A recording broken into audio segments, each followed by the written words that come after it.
Assalamualaikum warahmatullahi wabarakatuh. Pada episode ke-82, saya akan membicarakan macam, kelemahan, dan alternatif baru metodologi studi Islam. Rais Ahmad menyatakan bahwa metodologi terdiri dari 3 elemen, yaitu 1. Pengetahuan yang telah diperoleh membantu merumuskan pertanyaan. Ini sesungguhnya bisa pengetahuan yang diperoleh dari teori maupun pengetahuan yang diperoleh dari pengalaman mengamati fenomena-fenomena alam semesta. Yang kedua, menurut Rais Ahmad tadi, proses penelitian yang dilakukan oleh peneliti untuk memecahkan permasalahan. Hanya saya memberikan catatan bahwa tidak semua penelitian memberikan pemecahan terhadap masalah. Penelitian yang memberikan pemecahan terhadap permasalahan itu penelitian yang berangkat dari masalah. Tetapi penelitian yang berangkat dari potensi penelitian itu justru berorientasi untuk mengembangkan potensi penelitian tersebut menjadi lebih maksimal lagi. Yang ketiga, menurut Rais Ahmad, kriteria yang digunakan untuk meneliti dan memverifikasi keabsahan suatu kesimpulan. Jadi 3 elemen itulah yang menjadi isi dari metodologi dalam perspektif Rais Ahmad. Pada bagian lain, Al-Ahwani mengidentifikasi dimensi metodologis sebagai dimensi yang paling signifikan dan mendesak. Hal ini dapat kita pahami karena kita dituntut untuk melakukan pengembangan-pengembangan dalam rangka mencapai kemajuan peradaban dan kebudayaan Islam.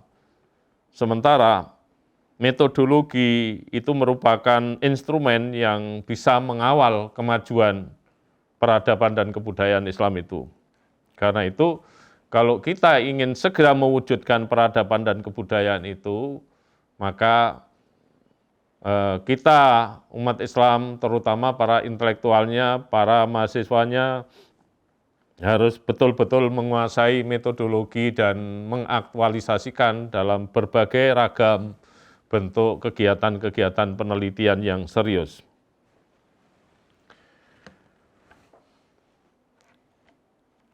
Malkawi menegaskan bahwa metodologi Islam, yaitu metodologi integrasi epistemologis yang telah terbentuk dalam berbagai aliran metodologi di sepanjang sejarah Islam.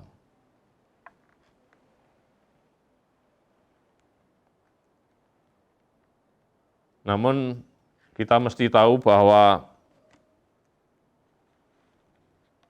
meskipun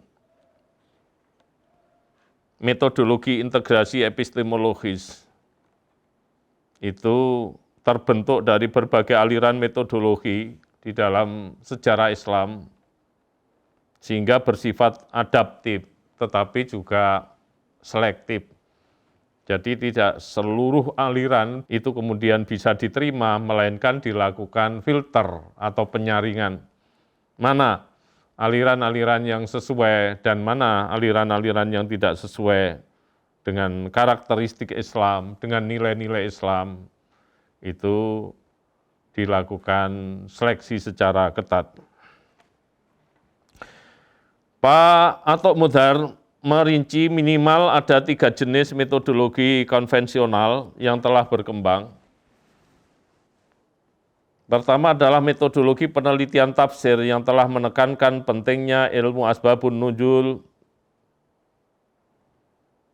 kemudian linguistik ayat Al-Quran, konsep nasih dan mansuh, dan sebagainya. Yang kedua, metode penelitian hadis yang disebut dengan istilah mustalah hadis.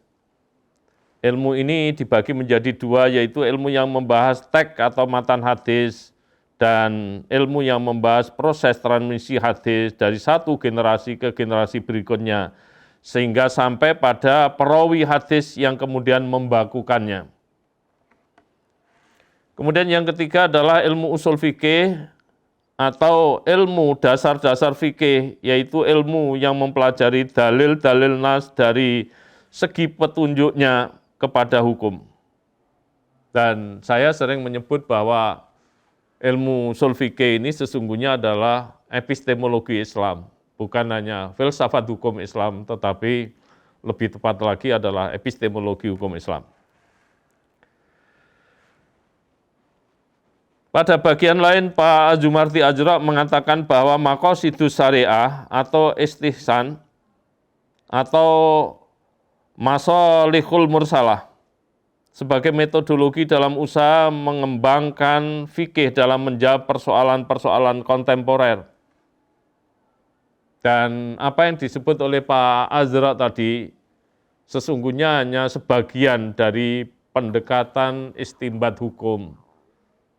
Sebab masih ada pendekatan-pendekatan lain seperti qiyas, pendekatan istishab, kemudian pendekatan al-dalail, dan lain sebagainya.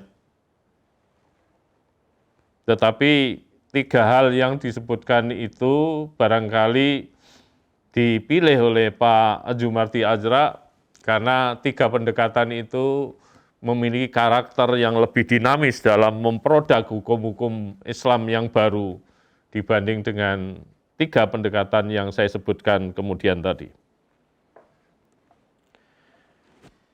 Malkawi menuturkan bahwa ketika kehidupan dan pemikiran Islam selaras, metodologi Islam akan menghasilkan berbagai pendekatan dan metode yang berbeda sesuai dengan ciri khas berbagai ilmu dan bidang epistemologis.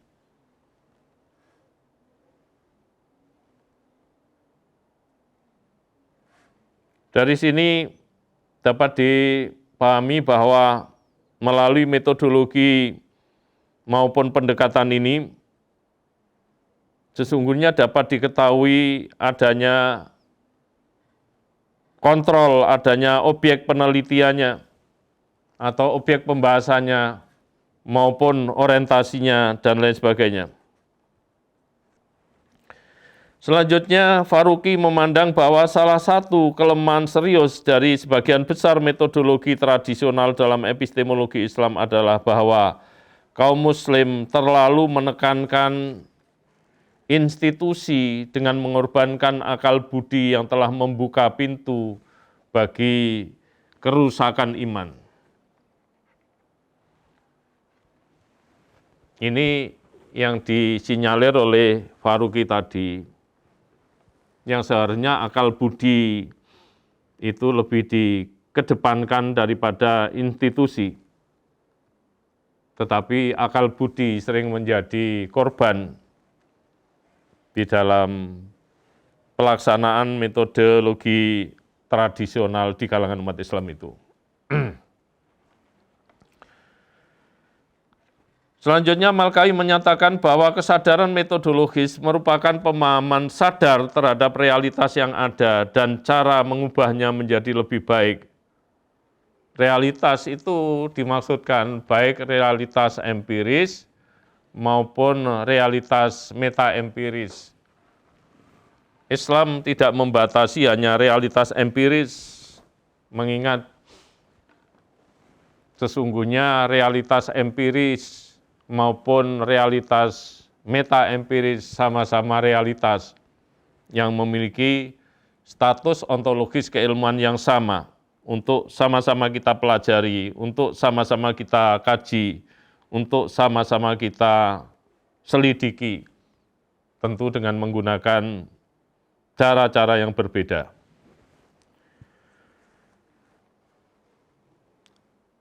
Selanjutnya, Pak Mukti Ali melaporkan bahwa studi Al-Quran dan studi sejarah Islam sangat lemah dalam studi Islam di Indonesia. Di negara-negara Islam, kedua studi itu hanya berada pada pinggiran saja dari kelompok studi Islam. Akhirnya pemikir-pemikir Muslim mulai menaruh perhatian pada studi Al-Quran dan studi analisis sejarah Islam. Dengan begitu, maka terjadi dinamika yang bisa dihasilkan dari model studi yang terakhir itu tadi,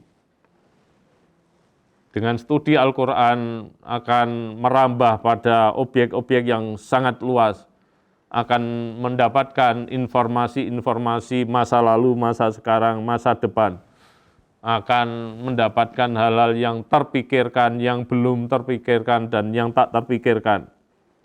Demikian pula studi analisis sejarah Islam yang di samping ada kelebihan-kelebihan dari sudut pandang tertentu, juga ada kelemahan-kelemahan sebagai medan yang subur untuk dilakukan studi. Apalagi ketika studi itu digunakan kritik-kritik yang tajam terhadap perjalanan sejarah Islam. Kemudian Pak Amin Abdullah mengatakan bahwa apabila rancang bangun ilmu kalam klasik tidak bergeser dari wilayah pemikiran a priori dengan meminggirkan wilayah a posteriori empiris yang dikaji dalam ilmu-ilmu sosial, yang tampaknya anomali-anomali itu akan makin menumpuk.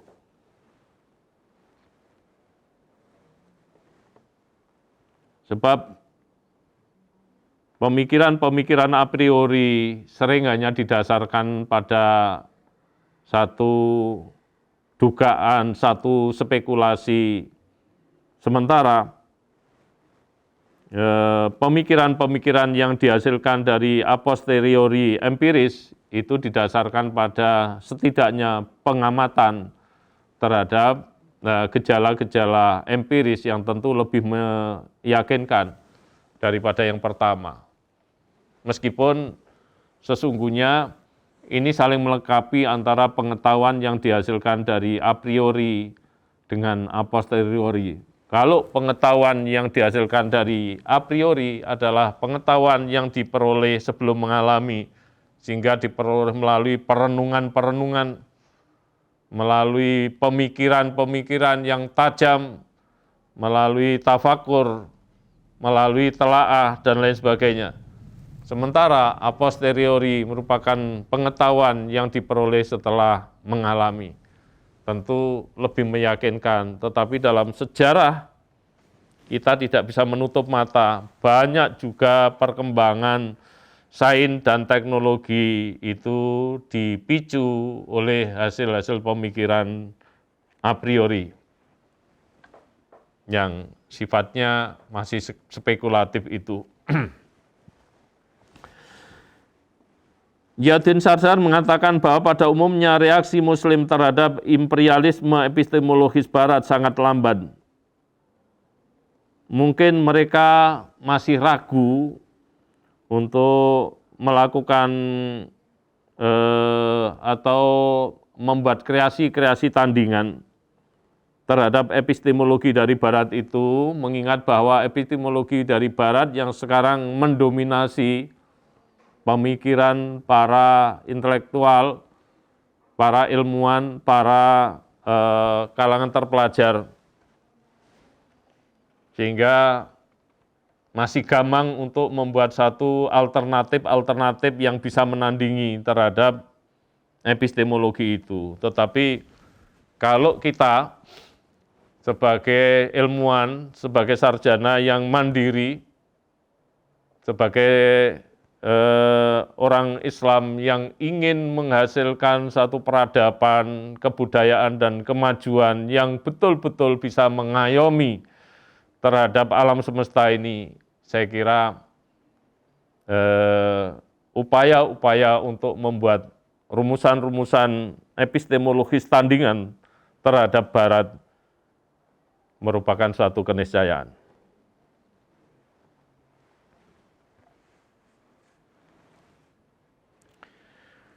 Selanjutnya, Richard C. Martin mengatakan bahwa posisi studi Islam tradisional dalam program studi ketimuran dan kawasan yang menempati kedudukan penting di universitas-universitas Amerika Utara menjadi problem. Kegagalan studi agama untuk membakukan diri sebagai suatu disiplin, kendati pun banyak muncul departemen agama atau studi agama, juga merupakan sebuah simptom atau gejala itu sendiri. Pada bagian lain, Malkawi mengatakan bahwa setiap metodologi dikaitkan dengan aktivitas mental dan prosedur praktis untuk mencari solusi terhadap masalah dan jawaban atas pertanyaan yang mengarah pada perolehan pengetahuan dan konstruksi sistem pemikiran. Inti dari metodologi Islam merupakan upaya untuk membangun sebuah program yang membantu menyebarkan kesadaran terhadap metodologi dan menawarkan pelatihan praktis dalam penyelidikan mendalam atas isu-isu yang berkaitan dengan sains dan pengetahuan di berbagai bidang. Sementara Pak Kunto Wijoyo menuturkan bahwa meskipun Al-Quran sebagai dokumen historis, pesan utamanya bersifat transendental yang mampu melampaui berbagai zaman. Untuk memahami ini kita membutuhkan metodologi yang mampu mengangkat teks atau nas Al-Quran dan konteksnya dengan mentransendenkan makna tekstual dari penafsiran kontekstual berikut bias-bias historisnya. Kita juga butuh mentransendensikan Al-Quran agar pemahaman kita terhadap Al-Quran tidak terbatasi oleh warisan historis kita. Warisan intelektual Islam sangat membantu kita dalam memperkaya perspektif. Namun, kita menyadari bahwa warisan intelektual Islam juga mengandung bias karena keterbatasan situasi historisnya. Maka transendensi Al-Quran berarti melepaskan diri dari bias-bias penafsiran karena keterbatasan situasi historis itu. Ini yang menurut Pak Kunto Wijoyo perlu diatasi, supaya informasi keilmuan, wawasan keilmuan, bahkan bangunan keilmuan dalam Islam itu sendiri dapat kita wujudkan secara dinamis dan kondusif sekali.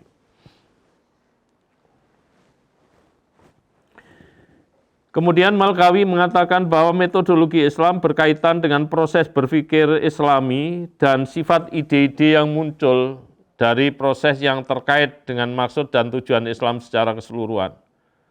Persoalan metodologi dalam dimensi intelektualnya tidak dapat dipisahkan dari cara hidup Islam yang ingin dipromosikan dan dipelihara dalam masyarakat Muslim. Memang ini ada kaitan antara metodologi dengan cara hidup. Kalau kita amati akan tampak sekali bagaimana orang yang bermetodologi sangat kuat dengan dihubungkan dengan cara hidup mereka. Sebaliknya, kita juga bisa melihat bagaimana seseorang yang kemampuan metodologinya lemah dengan cara hidup mereka, semuanya terhubungkan. Kalau kita amati, sesungguhnya orang-orang yang memiliki kekuatan kemampuan metodologis itu akan tampak dalam kehidupan mereka, karena mereka menampilkan dalam kehidupan itu sikap-sikap inisiatif, sikap-sikap kreatif, bahkan juga sikap-sikap produktif. Dan sikap-sikap ini tentu tidak melekat pada orang-orang yang penguasaan metodologinya sangat lemah. Itu jelas sekali dalam kehidupan masyarakat, setidaknya pada masyarakat Muslim yang dapat kita amati dalam kehidupan sehari-hari. Demikian yang bisa saya sampaikan, ada seluruh kekurangan, saya mohon maaf yang sebesar-besarnya. Ihdinas siratal mustaqim. Assalamualaikum warahmatullahi wabarakatuh.